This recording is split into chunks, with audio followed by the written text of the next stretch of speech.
This is what we've been waiting for. Guys, this is deja vu. He's got it. Come on.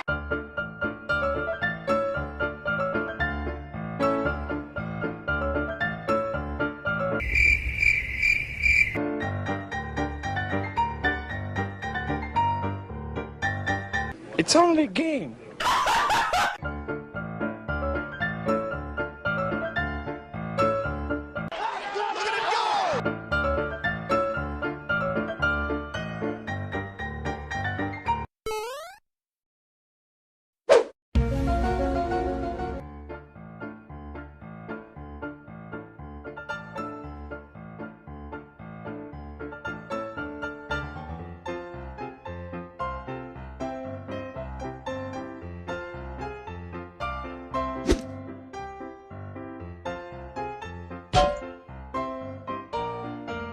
Oh no!